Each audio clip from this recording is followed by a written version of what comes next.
Hi guys, welcome back to my channel. If this is your first time here, my name's Anna. I'm a clinical psychology doctoral candidate, and on this channel we talk about real-life applications to psychology. Today we're going to be talking about what happens when manipulative people weaponize psychology lingo. So what do I mean by psychology lingo? Well, trending terms or phrases from the mental health field that people adopt, usually in the context of combating narcissistic abuse or promoting mental health or social justice. And what do I mean by weaponizing that lingo?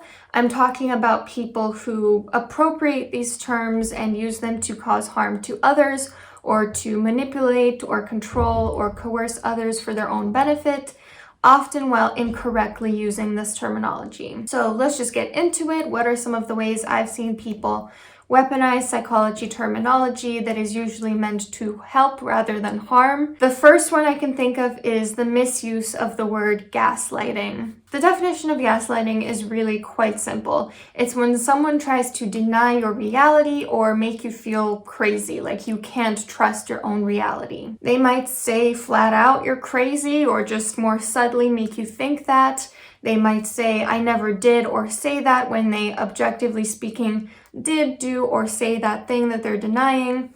They might say you just have a bad memory, you need to get help, you need to get therapy. This last one is interesting because it, in and of itself, is an example of weaponizing psychology lingo to hurt someone. The implication being that you're too mentally unwell and that you need to get help, but the intention being to hurt rather than to actually help someone get the help that they deserve. So that's the definition of gaslighting. And the problem is, it's become such a trending topic these days that its meaning has gotten completely diluted. And here's an example of an infographic that I thought was kind of doing a disservice to the term gaslighting, and that it was not completely correct. So, don't get me wrong, I don't think this specific post was meant to hurt people, but rather to educate and validate them. However, it does spread some potentially misleading information, because if people don't understand gaslighting, they could misuse the word in a way that does cause harm to others. So, starting with the first one, their actions don't match their words. That's not gaslighting. We are all pretty much walking contradictions. We all at some point act hypocritically, and we're allowed to change our minds about certain things. Someone simply saying one thing and doing another isn't gaslighting. If they do it often, it could just mean they're generally speaking kind of hypocritical or confused, or maybe they haven't figured out their values, or they're experiencing cognitive dissonance, or projecting onto other people, but that still doesn't necessarily make them a gaslighter. Distracts from their behavior by projecting onto you.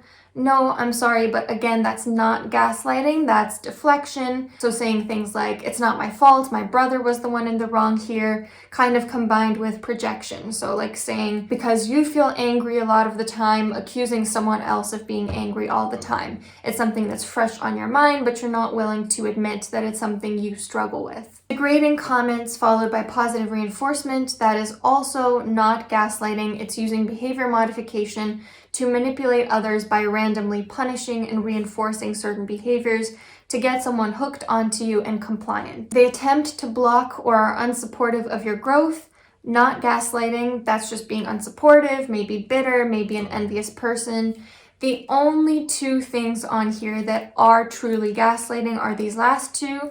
They lie and deny things that you have proof of, and they call you crazy or say you're wrong or say you're imagining things. So what's the problem when people misuse the word gaslight, or like this graphic, just generally seem to conflate a bunch of things under an umbrella term that's not accurate? Well, for one, manipulative people can throw around the word incorrectly.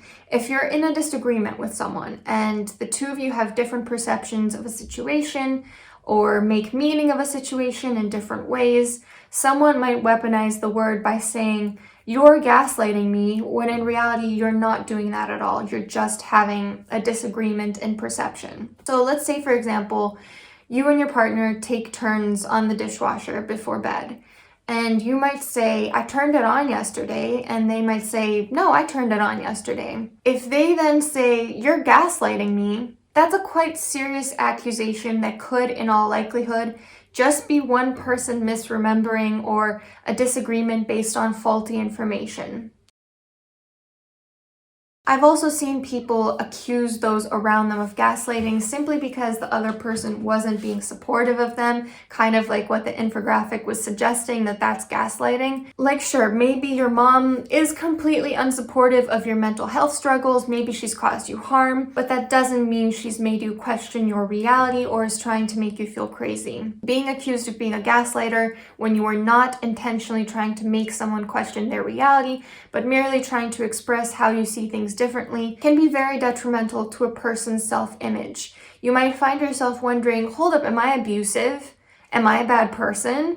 When in reality, the other person is weaponizing a word to hurt you, whether intentionally or unintentionally. Another issue, and really this applies for all of the terms that I'm going to say, is when someone brings it up, it immediately silences your opponent. You could be in a debate with someone and disagreeing on a specific point. If the other person then says, wow, you're gaslighting me right now, then you immediately feel like you cannot explain your side of things because it's in contradiction to this person's reality, and therefore you need to shut up or everyone will see you as abusive. So that's number one, weaponizing gaslighting. A second thing I've seen is the weaponization of boundaries. If you're a seasoned subscriber on my channel, you know about boundaries inside and out. Boundaries are the walls that we put between ourselves and others.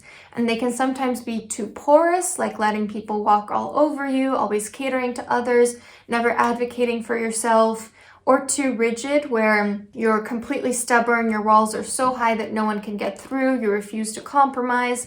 And then they can be healthy, which is somewhere in that midpoint between porous and rigid. The people you trust are able to get through, but the ones that cause you harm, you don't let in. People don't trample your rights, but you also show flexibility when people need you to. There's this common growing misconception that healthy boundaries are very rigid boundaries, that we have to simply say, I am doing this, and you're not allowed to say a word about it or I'll cut you off. But in therapy, the worksheets and the handbooks that I've used to help clients understand healthy boundaries, there's actually an emphasis on compromising, being compassionate toward the other person, having a good balance of give and take, empathizing with the other side, validating their experience.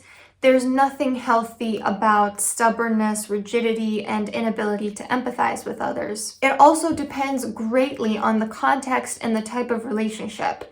For instance, if your partner is trying to force you to do something in the bedroom that you're not comfortable with, you can very, very clearly and rigidly state a boundary and should not feel bad about that at all. But if they're asking you to, let's say, spend more time with them during the week because they miss you, it's not really reasonable to respond, absolutely not. This is how often I feel comfortable seeing you and I will not budge on this. This is just a boundary that I have. So when people weaponize boundaries, it's often a way of justifying their rigidity, inflexibility, stubbornness, selfishness.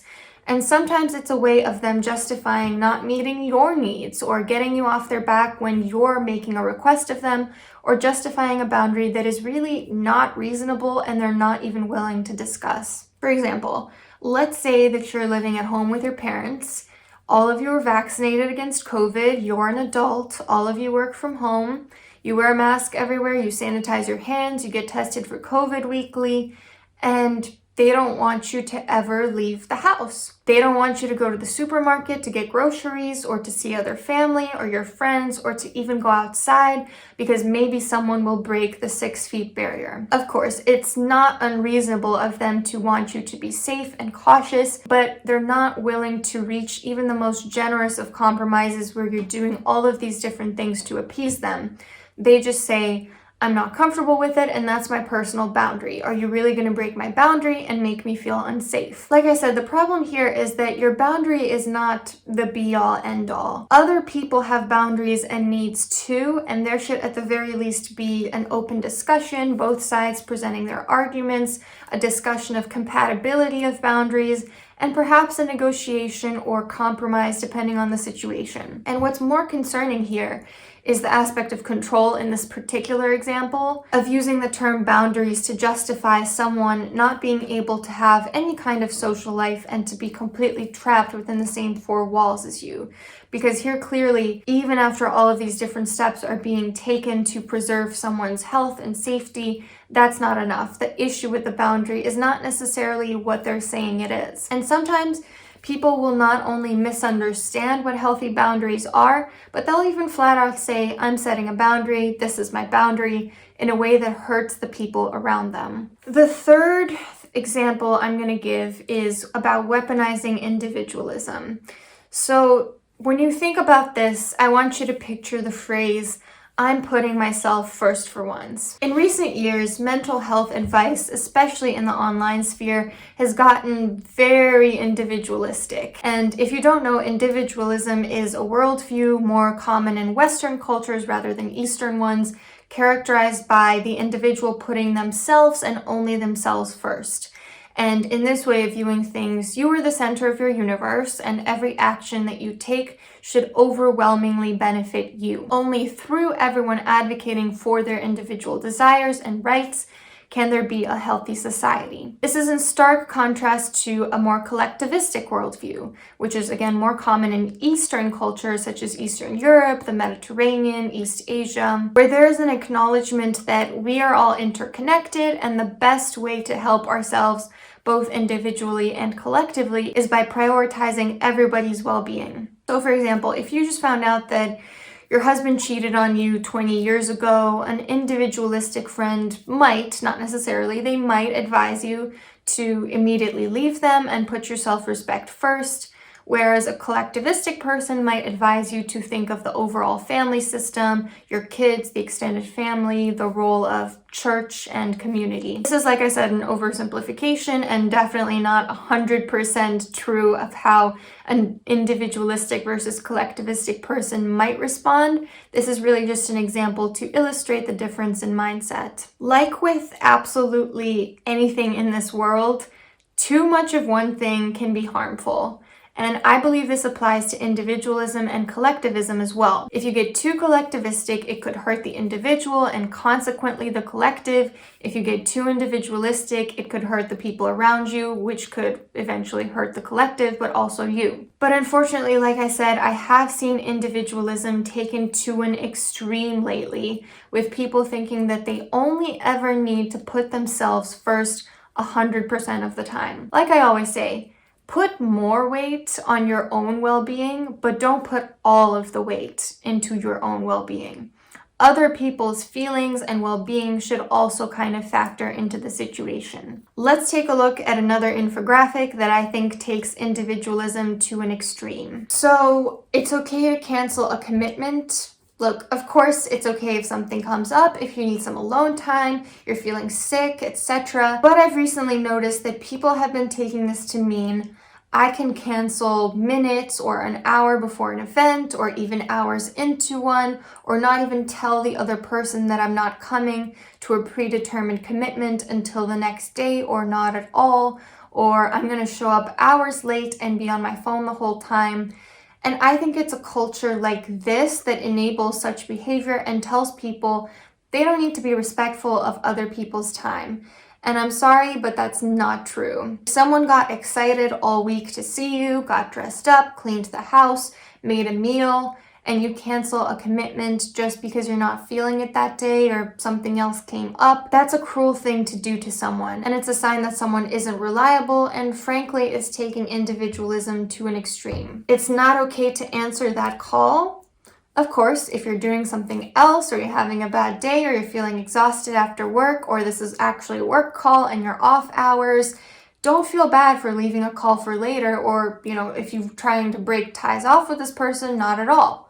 But again, this culture has promoted an absolute, if you're not feeling it, don't answer that call, which could mean that you're absent for a friend in need or someone in crisis, or that you're repeatedly not reliable to the people in your life, that you're always putting yourself first, that you're making people wonder whether they matter to you or hold any value. The rest are okay. I just kind of want to point out that it's okay to do nothing and it's okay to take a day off should be in moderation. Of course, it is definitely okay to do these things. I just think sometimes when they get taken to an extreme, it's more so you can take a day off anytime you want, no matter the circumstance. And I'm actually going to talk about that in a second. That kind of situation doesn't really help anyone, including yourself. We have to have some level of resilience, strength, and perseverance to push through when the going gets hard. Even healing takes resilience and strength, and cultivating a mindset that you need to just let yourself get lazy won't really help anyone. And personally, to protect my energy, like this infographic says, I like to limit my involvement with people who are constantly canceling commitments, not answering my calls, wanting to take days off, wanting to do nothing. Maybe that's just me. Promoting individualism to such an extreme extent means that a lot of people who are already self-centered, selfish, egocentric, who take more than they give, feel that the mental health field supports their decision to further enhance this and gives them the terminology to weaponize, and then makes them feel justified when they use that to hurt people. Recently, I heard someone say, I'm putting myself first for once, as a way of justifying them treating someone else very poorly, and in a way that caused a lot of emotional pain to a lot of different people. And I sat there and I thought, come again? This person has always put themselves first. I've actually never seen them not put themselves first in every single situation. And it's sad because we're misinforming people that it's okay to hurt others if it means putting themselves first at all costs. And that's simply not true. There is nothing psychologically healthy about seeing the last slice of cake and thinking you deserve it more than everyone else at the table simply because you are the center of your universe. It ignores the very basic fact we learn in childhood that others are also the center of their universe. Number 4, using social justice to attack instead of educate. So, I consider myself someone committed to social justice, but I'm not really a fan of people who weaponize social justice to advance their own selfish goals or to hurt other people. For example, someone was recently telling me about a situation in which a male peer was making a presentation and he was referring to a woman using the word female. And now I completely understand why the word female can be problematic, and I know a lot of incels and misogynists use it to dehumanize women. However, in the context that it was occurring, it was more so that this person had been taught through his field that when you're introducing someone, you refer to them as, she is a 35 African American female, he is a 29-year-old East Asian male. It was not something that he did disproportionately to women, and I understand, let's question why he was taught it to do it that way anyway, but the point is that he wasn't doing it to be dehumanizing to women. The point is that this person was not doing it maliciously, he was doing it because this was how he was taught, and he'd never learned about why it can be problematic. You don't know what you don't know, someone has to teach you. And this other person was attacking and humiliating him in front of everyone during his presentation, when they could have been educating him on why it's problematic. And I know the counter argument here is that a lot of times the responsibility gets put on the oppressed to educate the oppressors, and that can be draining. I completely agree with that. I feel that sometimes as a woman trying to educate people about feminism. But if one day you're not feeling like you have the energy to educate someone who is clearly well-intentioned and simply misinformed, how do you have the energy to publicly embarrass them? You kind of have to pick a side. Another example of weaponizing social justice is when people use buzzwords to kind of twist reality in a way that's misleading or even slandering. So let's say that you're friends with someone and the two of you get into a fight and suddenly realize that this person has been tallying every stupid joke you made, every time you pissed them off, every time you didn't do what they wanted you to do.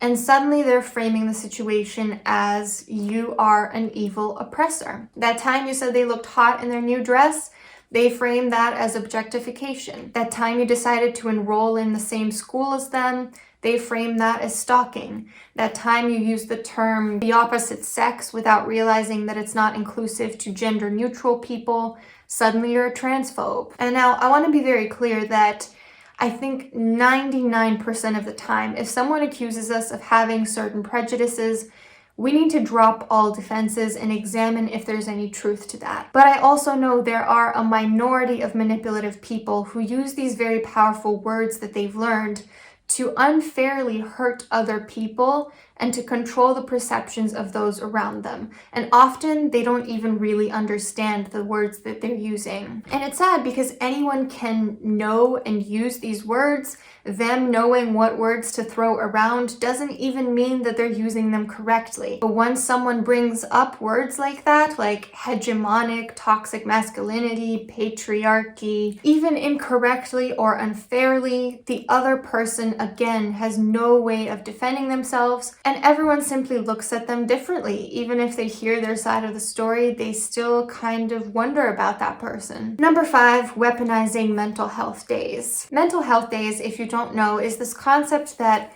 we need time off not only for physical illness, but also for mental illness. But unfortunately, these days, some people use the term mental health day to mean I'm feeling distressed right now and I don't want to function. Mental health days, just like physical sick days, are for when you're incapable of doing your job. If you're not functional today, whether it be because of a migraine or a depressive episode, you absolutely should take a day off. But if you are functional and you just don't feel like doing your job because maybe you're a little blue or have a feeling of anxiety that you're able to push through, or you had a fight with your friend last week, that's not called a mental health day. That's called a coping deficit. We all feel various levels of distress throughout the week and even within the same day. I have at times felt pretty high levels of distress emotionally, and I still chose not to take a day off. And that was because, first of all, I was still capable of functioning, because the world would cease to work if everyone just took a day off when they felt like it, because it doesn't benefit my professional future to not work when I'm able to work,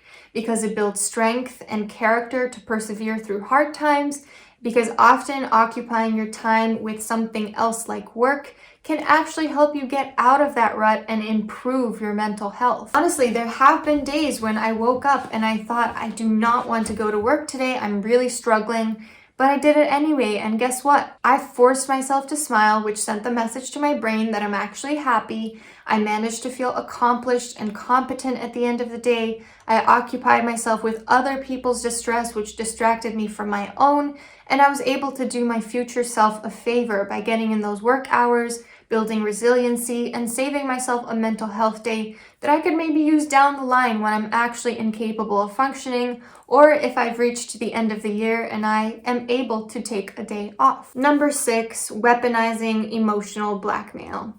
If you don't know what emotional blackmail is, I have a whole video on that where I go in depth. I also have a video on boundaries where I touch on how to differentiate between someone being emotionally manipulative versus just setting a boundary. The TLDR is that emotional blackmail is when someone tries to manipulate your behavior to control you, usually by making you feel like they owe you something, but sometimes through the use of threats as well, and by instilling fear, obligation, and guilt, FOG. So how might someone weaponize the term emotional blackmail? How does someone manipulate another person by accusing them of manipulating them? It's pretty simple, actually.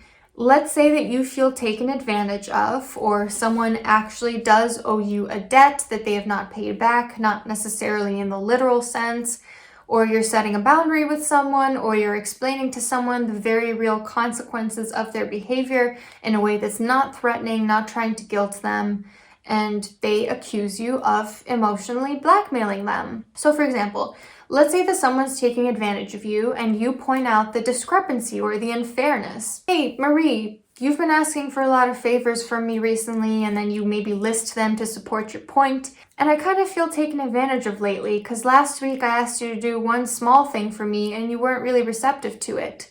Moving forward, I think I'm going to need to cut back on the favors I do for you, and I just wanted to give you a heads up now so that you're not confused about it later. If Marie then says, you're trying to emotionally blackmail me, she's essentially weaponizing the term emotional blackmail. Because it's not like you're saying, hey Marie, remember when I watered your plants, fed your cat, and bought you an expensive Christmas present? Yeah, I'm gonna need you to do my taxes this year because you owe me. And if you don't, here's a list of the negative consequences you're gonna get. Another example. Let's say that your mom sent your brother a birthday present and he didn't thank her for 3 days. And you tell your brother, hey, I think mom would really appreciate it if you thanked her for the present. If your brother then responds, wow, the two of you are in cahoots, making me feel obligated to you. You need to stop emotionally blackmailing me. She doesn't owe me because she sent me a present. That would be another example of weaponizing emotional blackmail, when really you're not trying to instill any fear, obligation, or guilt. You're just trying to tell someone that they're being hurtful by not thanking their mom for a present. And one last example, because I think this is such a complicated topic about emotional blackmail. Let's say that you're sick with a potentially terminal illness and your partner seems to be taking on more and more work, spending less and less time with you. And if you tell him, listen, I know work's important to you, but I worry that we have a limited amount of time together and I'd love to spend my last few months or years by your side, and then he accuses you of emotional blackmail, he's the manipulative one. Because it's not like you're the typical Eastern European mom saying at age 45, one day I won't be here and you'll see you'll regret treating me this way just because you forgot to call her one time. No, you have a reasonable request of wanting to spend your last days with someone. Those were my examples for weaponizing emotional blackmail, and all in all, these are 6 ways that someone might weaponize psychology lingo or mental health lingo or social justice lingo. But I feel like I'm missing some of the ways that people do weaponize certain terms.